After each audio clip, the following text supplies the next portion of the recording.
Olá, sejam muito bem-vindos a mais um vídeo do canal Viver Mais Forte. O meu nome é Pedro Correia e hoje vamos falar 3 lições que eu aprendi com o livro Fluxo, deste senhor chamado Mihaly Csikszentmihalyi. Este senhor foi o grande investigador mundial da teoria do fluxo ou do estado de flow, que é um estado de consciência único no qual uma pessoa está tão concentrada numa atividade, tão concentrada numa determinada tarefa, que nada mais parece importar. Apesar de já conhecer o conteúdo do livro há algum tempo, só recentemente é que eu acabei de ler, portanto já conhecia o conteúdo através de várias referências de outros livros, através da partilha de alguns atletas também de alta competição que fizeram referência a este livro, através de vários vídeos na internet, mas é um livro que eu obviamente recomendo que todas as pessoas leiam, porque vai nos dar aqui algumas ferramentas para nós cultivarmos aqui um estado de felicidade interior, com boas fundações, ao mesmo tempo também proporciona alguns ensinamentos para nós trabalharmos no sentido de desenvolver as nossas capacidades. Então, deixem-me destacar aqui 3 lições que aprendi com este livro. A primeira lição é: a felicidade é um estado que tem de ser preparado e cultivado. Já desde o tempo da Grécia Antiga, de Aristóteles, que aquilo que as pessoas mais procuram é a felicidade. Mas ao contrário daquilo que pensamos, a felicidade não é um estado que surge por acaso ou de forma aleatória, mas é um estado que deve ser preparado e deve ser cultivado. Ou seja, neste sentido, a felicidade deriva de um estado de consciência mais elevado e que depende da nossa harmonia interior. O que realmente satisfaz as pessoas não é ficarem apenas mais magras, mais ricas, mais fortes, com mais músculo, mas sim sentirem-se bem com a sua própria vida.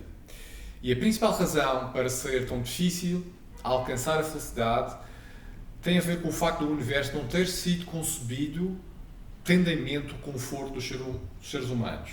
Se nós olharmos para a nossa evolução enquanto espécie, podemos facilmente chegar à conclusão que nós teremos que lutar contra dificuldades, contra adversidades, para podermos sobreviver. Hoje em dia o cenário em que vivemos é diferente e vivemos numa era com excesso de conforto, na minha opinião, e à mínima adversidade perdemos a coragem, perdemos a determinação, perdemos a capacidade para lidar com os obstáculos, e essas qualidades têm depois reflexos ao nível da nossa sociedade nefastos.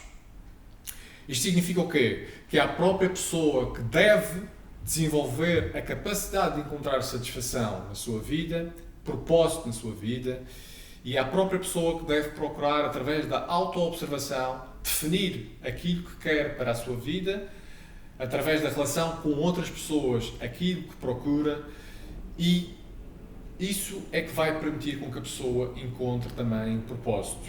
Ou seja, ter o controle da nossa própria consciência é aquilo que vai determinar a nossa qualidade de vida.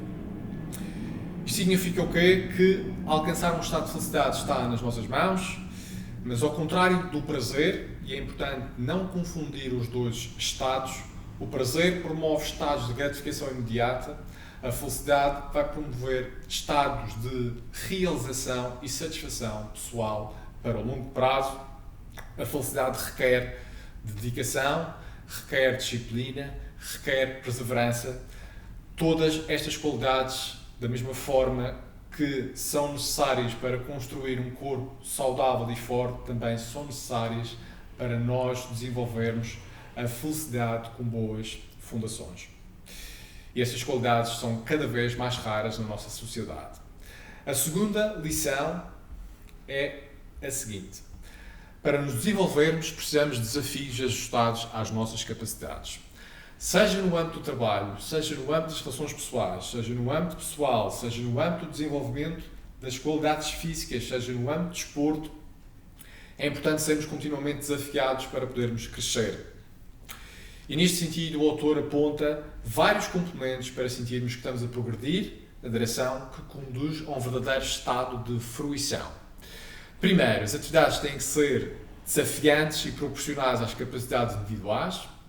É necessário haver algum tipo de esforço físico ou intelectual. As atividades fáceis não funcionam. os objetivos são claros e os resultados são mensuráveis ou visíveis, tem que haver foco, concentração na tarefa, há uma transformação do tempo. O tempo não parece passar da forma habitual. No que diz respeito ao desenvolvimento físico, pegando aqui no exemplo da componente física do trabalho, vamos pensar aqui numa habilidade desportiva que se pretende aprender. Por exemplo, vamos imaginar um exercício que envolve saltar para cima de uma caixa. Se a pessoa não tiver ainda desenvolvido as capacidades para saltar, isso vai gerar ansiedade, uma vez que as suas capacidades não estão ajustadas a esse desafio. Por outro lado, se a pessoa já tiver desenvolvido a capacidade de saltar e o desafio continuar a ser sempre o mesmo, isso depois vai gerar aborrecimento. Ou seja, desafios elevados para capacidades baixas podem levar à ansiedade e capacidades elevadas para desafios baixos levam ao aborrecimento. O autor chama a isto um canal de fluxo. Portanto, um canal de fluxo adequado em que as capacidades estão proporcionais aos desafios vai levar a um maior empenho na tarefa e, neste sentido, é realmente importante individualizar o processo para que a pessoa tenha resultados ótimos e alcance os seus objetivos. Lição número 3 que retirei foi: a fruição não depende do que fazemos, mas sim de como o fazemos.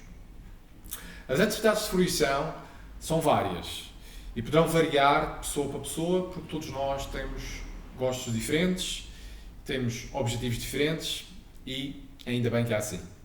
Portanto, poderão incluir alguma prática desportiva, pode ser dança, pode ser mímica, pode incluir representação, pode incluir yoga, artes marciais, ouvir sons ou música. E aqui não posso deixar novamente de referir alguns ensinamentos do Platão, da Grécia Antiga, que considerava que a música ajudava a organizar a consciência por via das melodias, ou seja, de prestar atenção às melodias e às harmonias, o caminhar na natureza, o desfrutar de uma refeição através do paladar, etc. Ou seja, como podem constatar, grande parte destas atividades envolve também alguma forma de movimento.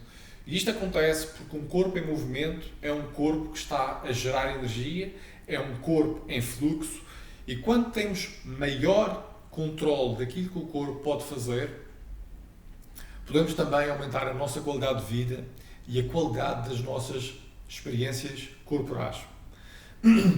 Poderão incluir ainda também alguma prática profissional que está relacionada com um propósito forte ou com um grande objetivo de vida.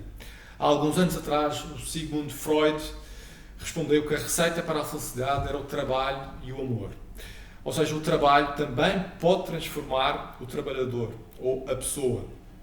E todos nós conhecemos pessoas que fazem coisas com brilho, que fazem coisas com gosto, que fazem coisas com paixão, e outras pessoas que fazem as coisas apenas por fazer. Todos nós somos capazes de reconhecer essas pessoas. E aquilo que é importante reter aqui é que cada pessoa deve listar as suas atividades mais prazerosas, de preferência saudáveis, porque estamos a pensar felicidade a longo prazo e não na gratificação imediata, e dedicar o maior tempo a fazê-las, na medida do possível e na medida das circunstâncias de vida de cada um. Isto vai contribuir para aumentar o seu estado de felicidade e o seu estado de fluxo. Ou seja, em resumo, as 3 lições que retirei deste livro e que acho que podem ser úteis também para si são as seguintes. Primeiro, a felicidade é um estado que tem de ser preparado e cultivado, não é um estado aleatório ou que surge do acaso. A lição número 2, para nos desenvolvermos precisamos de desafios ajustados às nossas capacidades. Os desafios devem envolver algum esforço intelectual, físico. Os desafios devem ser ajustados à nossa capacidade naquele momento. E, número 3, a fruição não depende do que fazemos, mas sim de como o fazemos. Ou seja, o usufruto daquela atividade tem que ser, de facto, algo que nos permite viver a felicidade interior e viver de uma forma mais harmoniosa. Espero que tenham gostado do vídeo. Se gostaram do vídeo, não se esqueçam de subscrever o canal, deixar os vossos comentários e digam-me também se estão a gostar aqui dos conteúdos que têm sido divulgados. Um abraço a todos e até à próxima.